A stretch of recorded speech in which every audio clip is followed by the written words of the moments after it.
Hello everyone, welcome to Passion Studies.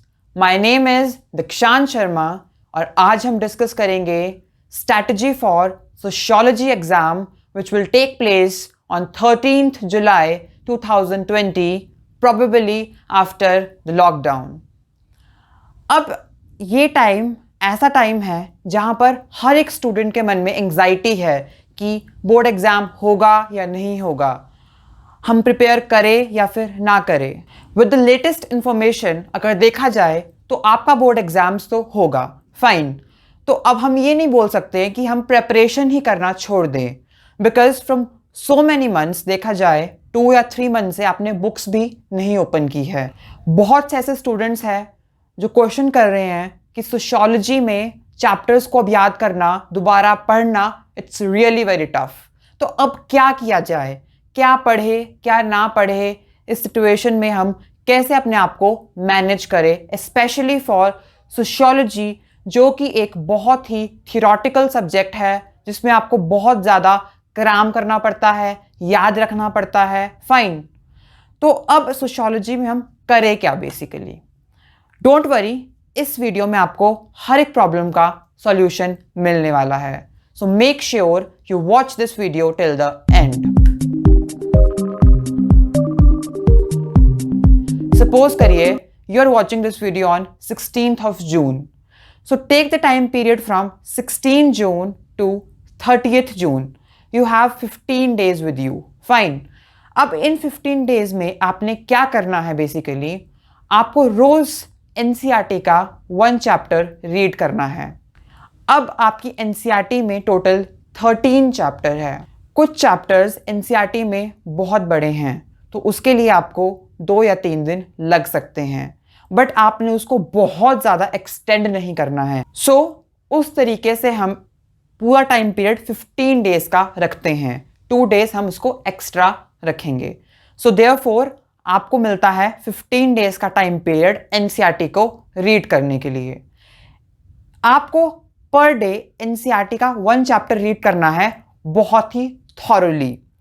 Make sure जब भी आप NCERT रीड करते हैं, specially for theoretical subject like sociology, तो वहाँ पर आपको एक पेन और एक नोटबुक का रखना बहुत ही ज़रूरी है.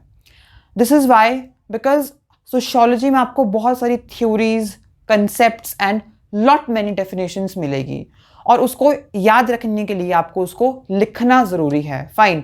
तो आप ये याद रखें कि जब भी आप सोशियोलॉजी पढ़ रहे हैं तो just keep writing the important points in your notebook.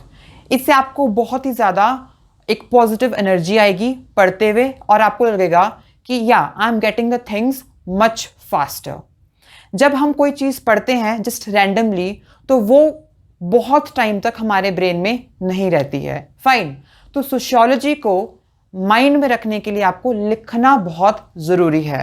इससे क्या होगा कि जो आपका राइटिंग प्रैक्टिस है, फाइन, वो भी इम्प्रूव होगा. Fine. And secondly you will get more and more interest in sociology. Maximum students का सोशियोलॉजी में इंटरेस्ट नहीं होता है. सोशियोलॉजी में अगर आपको इंटरेस्ट डेवलप करना है तो आपको उसके लिए उसको प्रैक्टिकली लाइफ से, सोसाइटी से रिलेट करना पड़ेगा. जितना आप सोशियोलॉजी को क्रैम करेंगे या फिर हम बोल सकते हैं कि उसको हम बर्डन की तरह लेंगे, तो सोशियोलॉजी आपके लिए बहुत ही बोरिंग सब्जेक्ट, बहुत ही टफ सब्जेक्ट बन जाएगा. We all know that sociology is one of the very easy and scoring subject until and unless we try to understand the topics and correlate them with the society. अब हमें यहाँ clear हो जाता है कि हम इन 15 डेज को या फिर आज से 30th जून तक NCERT को थॉरली रीड करेंगे. फाइन. अब हमें क्या करना है साथ में, that we have to practice 1 question each day of last 10 year paper. Basically जो बोर्ड एग्ज़ाम है उसमें आपको किस टाइप के क्वेश्चंस आएंगे ये पता करना बहुत ही ज़रूरी है और उसके लिए आपको लास्ट 10 ईयर क्वेश्चंस की प्रैक्टिस करना बहुत ज़रूरी है. अब क्वेश्चन आता है कि हम इसकी प्रैक्टिस करेंगे कैसे, क्वेश्चंस हमें कहाँ से मिलेंगे. तो इट्स वेरी ईजी. आप लोग क्वेश्चंस कोई भी गूगल की साइट पे जाकर सर्च कर सकते हैं sociology past year question paper, तो आपको वहाँ पर क्वेश्चंस मिल जाएंगे। Otherwise what you can do is आप मुझे क्वेश्चंस मेरे इंस्टाग्राम हैंडल पे या फिर कमेंट सेक्शन में पूछ सकते हैं। I definitely reply you there with the question of last 10 year. Fine, अब नेक्स्ट क्वेश्चन आता है कि हमने लास्ट 10 ईयर के क्वेश्चंस प्रैक्टिस करने कैसे हैं। आप लोगों ने क्या करना है, जब भी आप कोई चैप्टर पढ़ेंगे, सपोज आज आपने 3rd चैप्टर पढ़ा सोशियोलॉजी का बुक 1, उसमें आपने क्या करना है, जब आप पूरी रीडिंग कर लेंगे चैप्टर की, then you will go through your past year question paper. आप कोई भी क्वेश्चन पेपर ले सकते हैं, वेदर 2012, 13, 14, 15, एनी क्वेश्चन पेपर, 2 से ज़्यादा भी ले सकते हैं। और उन क्वेश्चन पेपर में से आपने चूज़ करना है कि इस चैप्टर में से कौन से क्वेश्चंस आए हैं, और आपने वही क्वेश्चंस को प्रैक्टिस करना है। आप 1 क्वेश्चन करो प्रैक्टिस, आप 2 करो, it's not a thing, but आपने हर एक चैप्टर को पढ़ने के बाद क्वेश्चन की प्रैक्टिस करनी ही करनी है। Fine, it will boost up you in answer writing. Fine, और हो सके तो आप 6 मार्कर क्वेश्चन की प्रैक्टिस बहुत अच्छे तरीके से करिए। अब नेक्स्ट क्वेश्चन आता है कि हमने इसके अलावा क्या करना है।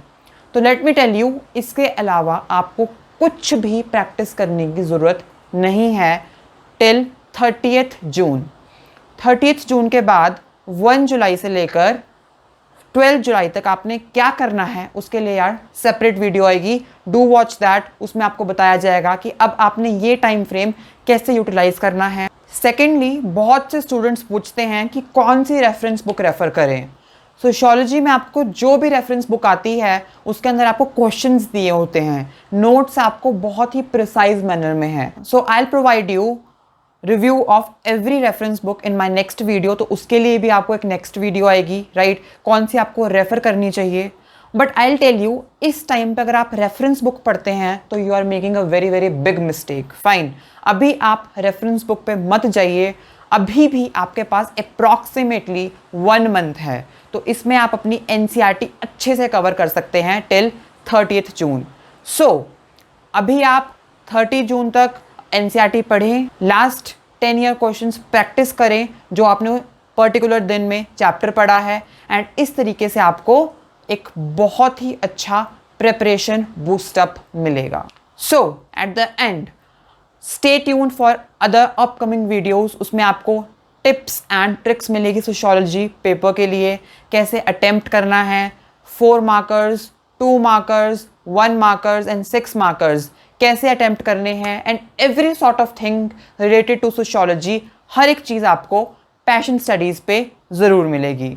For the time please like my videos, share my videos, and do subscribe Passion Studies. Thank you and all the best.